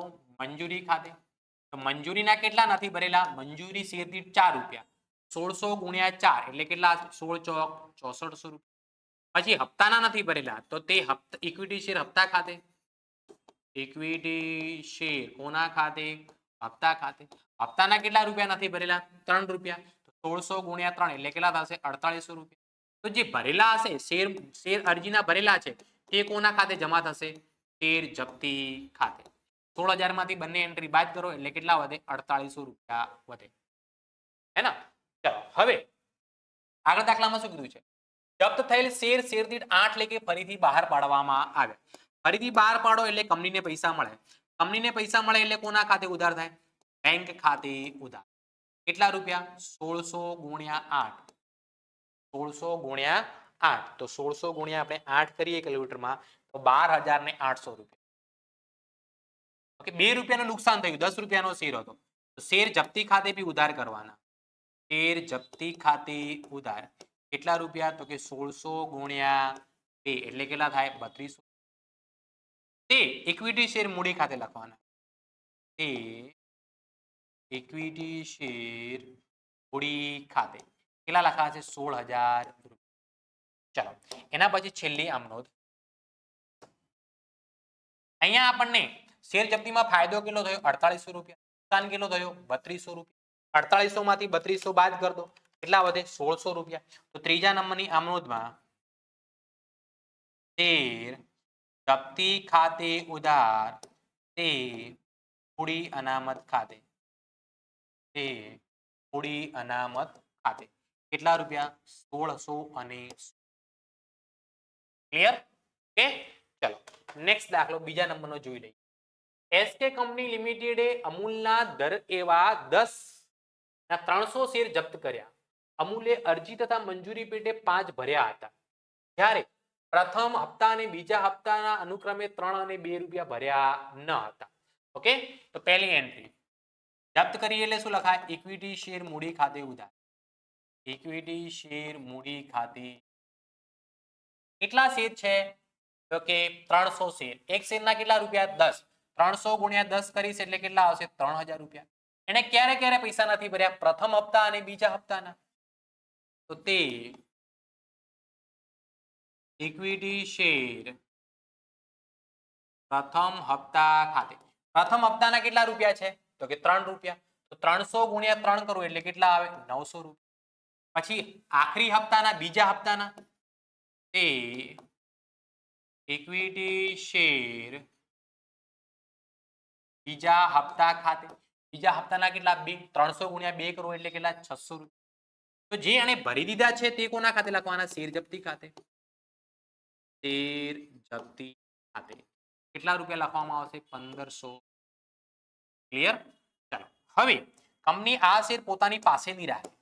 તેમાંથી 200 શેર દીઠ 6 ના ભાવથી શીતલને ફરી વેચ્યા. કેટલા શેર વેચ્યા? 200 શેર. 200 શેર વેચે એટલે કંપનીને પૈસા મળે. કંપનીને પૈસા મળે એટલે બેંક ખાતે ઉધાર કરે કંપની. કેટલા રૂપિયા? 200 ગુણ્યા 6. 200 ગુણ્યા 6 કરો એટલે કેટલા રૂપિયા આવે? 1200 રૂપિયા. બીજું 4 રૂપિયાનું નુકસાન થયું. એ કોના ખાતે ઉધાર કરવાનું? તો કે શેર જપ્તી ખાતે ઉધાર. કેટલા? 200 ગુણ્યા 4 એટલે કેટલા રૂપિયા? 800 રૂપિયા. તે ઇક્વિટી શેર મૂડી ખાતે. ઇક્વિટી શેર કોના ખાતે? મૂડી ખાતે. 1200 ના 800 કેટલા રૂપિયા? 2000 રૂપિયા. હવે જે પણ ફાયદો થયો હોય એ ફાયદો ક્યાં? શેર મૂડીથી ક્યાં લઈ જવાનો? મૂડી અનામતમાં. Share જપ્તીથી sorry. ત્રીજા નંબરની અમનોટમાં શું લખીશું અહીંયા આપણે? શેર જપ્તી ખાતે ઉધાર તે મૂડી અનામત ખાતે. અહીંયા ખાસ ધ્યાન રાખવાનું. ડાયરેક્ટ તમારે 1500 રૂપિયામાંથી 800 રૂપિયા માઇનસ નહીં કરવાના. કેમ કે અહીંયા આપણે જપ્ત કેટલા કરેલા હતા? 300 અને કેટલા રૂપિયા ભરેલા હતા? 5 રૂપિયા. ફરીથી કેટલા બહાર પાડ્યા? 200. જેટલા જપ્ત કર્યા એટલે ફરીથી બહાર પાડ્યા નથી. તો જ્યારે જપ્ત કર્યા એટલે એક શેરનો કેટલા રૂપિયા ફાયદો હતો? 5 રૂપિયા. કેટલા શેર ફરીથી બહાર પાડ્યા? 200. 200 ગુણ્યા 5. 200 શેરનો કેટલો નફો કહેવાય? 1000. 200 શેરનો સામે નુકસાન કેટલું? 800. તો 200 માંથી 800 બાદ કરવાના એટલે રકમ કેટલી આવે? અહીંયા 200 રૂપિયા મૂડી અનામતમાં ટ્રાન્સફર થશે. કેટલા રૂપિયા? 200 રૂપિયા મૂડી અનામતમાં ટ્રાન્સફર કરવામાં આવશે. ચલો નેક્સ્ટ દાખલો. મંજૂરીના શેર દીઠ 4 અને પ્રથમ હપ્તા અને આખરી હપ્તાના શેર દીઠ 3 નહીં ભરતા કંપનીને કાર્તિકે ધારણ કરેલ 10 ના 1 એવા 600 ઇક્વિટી શેર જપ્ત કર્યા. કેટલા? 600 ઇક્વિટી શેર. 4 ઓકે, તો એને જપ્ત કર્યા છે. જપ્ત કર્યા એટલે ઇક્વિટી શેર મૂડી ખાતે ઉધાર થશે. ઇક્વિટી શેર ખાતે ઉધાર કેટલા? શેર છે 600. 600 ગુણ્યા 10 કરો એટલે કેટલા રૂપિયા? 6000. તે કયા પૈસા નથી ભર્યા? મંજૂરીના શેર દીઠ 4 રૂપિયા. તો તે ઇક્વિટી શેર મંજૂરી ખાતે કેટલા? 4 રૂપિયા. 600 ગુણ્યા 4 કરીશ તો કેટલા રૂપિયા આવશે? 2400 રૂપિયા આવશે. કેટલા રૂપિયા? 2400. ચલો, તે ઇક્વિટી શેર પ્રથમ અને આખરી હપ્તા ખાતે. ઇક્વિટી શેર પ્રથમ અને આખરી હપ્તા ખાતે. પ્રથમ અને આખરી હપ્તાના કેટલા નથી ભર્યા એને? પ્રથમ 3 રૂપિયા. કેટલા રૂપિયા? 3. તો 600 ગુણ્યા 3 એટલે 1800 રૂપિયા. તો જે ભર્યા હશે તે કોના ખાતે લખવાના? શેર જપ્તી ખાતે. તે શેર જપ્તી ખાતે 6000 માંથી આ બંનેની એન્ટ્રી બાદ કરી દેવાની. તો 6000 માંથી કુલ મંગાવેલ કેટલા? 6000 માઇનસ 2400 માઇનસ 1800. તો કેટલા રૂપિયા ભરેલા હશે? 1800 રૂપિયા ભરેલા હશે. તે કોના ખાતે જમા થશે? શેર જપ્તી ખાતે જમા થશે. ચલો, એના પછી તે બધા શેર આપી શકાય તેટલો વધુમાં વધુ વટાવ આપી ફરી બહાર પાડે. બીજા બેંક ખાતે ઉધાર પૈસા મળે ફરીથી બહાર પાડે એટલે કેટલામાં બહાર પાડે આપણને ખબર નથી. નુકસાન વટાવ આપ્યો હશે એટલે કોના ખાતે ઉધાર થશે? શેર જપ્તી ખાતે ઉધાર. વધુમાં વધુ વટાવ આપી શકાય તો શેર જપ્તીમાં આપણને ફાયદો કેટલો થયો? 1800. તો આપણે કેટલો વટાવ આપી દેવાનો? પૂરેપૂરો 1800 વટાવ આપી દેવાનો. 1800 થી વધુ આપી શકાય નહીં. તે ઇક્વિટી શેર મૂડી ખાતે. ઇક્વિટી શેર મૂડી ખાતે કેટલા શેર છે? 600. એક શેરની મૂડી કેટલી? 10 રૂપિયા. 600 ગુણ્યા 10 કરો કેટલા આવે? 6000. 6000 માંથી 1800 બાદ કરો એટલે કેટલા રૂપિયા બેંક ખાતે આવશે? 4200 રૂપિયા આવશે. કેટલા રૂપિયા? 4200 રૂપિયા. તો કમ્પ્લીટ ખબર પડી ગઈ વિદ્યાર્થી મિત્રો. નેક્સ્ટ લેક્ચર ની અંદર મળીશું આપણે પ્રશ્નપત્ર 2 ના વિભાગ ઈ સાથે. તો આ પ્રશ્નપત્ર 1 નું વિભાગ ઈ નું સોલ્યુશન કરો અને તમને મોબાઈલ નંબર બી આપેલો છે. ન હોય તો હું તમને આપી દઉં છું 9737. Mobile number 9737448382. આ નંબર પર વોટ્સઅપ કરીને તમે ડાઉટનું સોલ્યુશન મેળવી શકો છો. તે ઉપરાંત નીચે ડિસ્ક્રિપ્શનની અંદર વોટ્સઅપ ગ્રુપની લિંક, ટેલિગ્રામ ગ્રુપની લિંક અને ધ એક્સપર્ટ એકેડમીની એપ્લિકેશનની લિંક પણ આપેલી છે. એનો ઉપયોગ કરીને તમે ધ એક્સપર્ટ એકેડમી સાથે જોડાઈ શકો છો. મળીએ છીએ આપણે નેક્સ્ટ લેક્ચરની અંદર. Tata, bye bye, C you.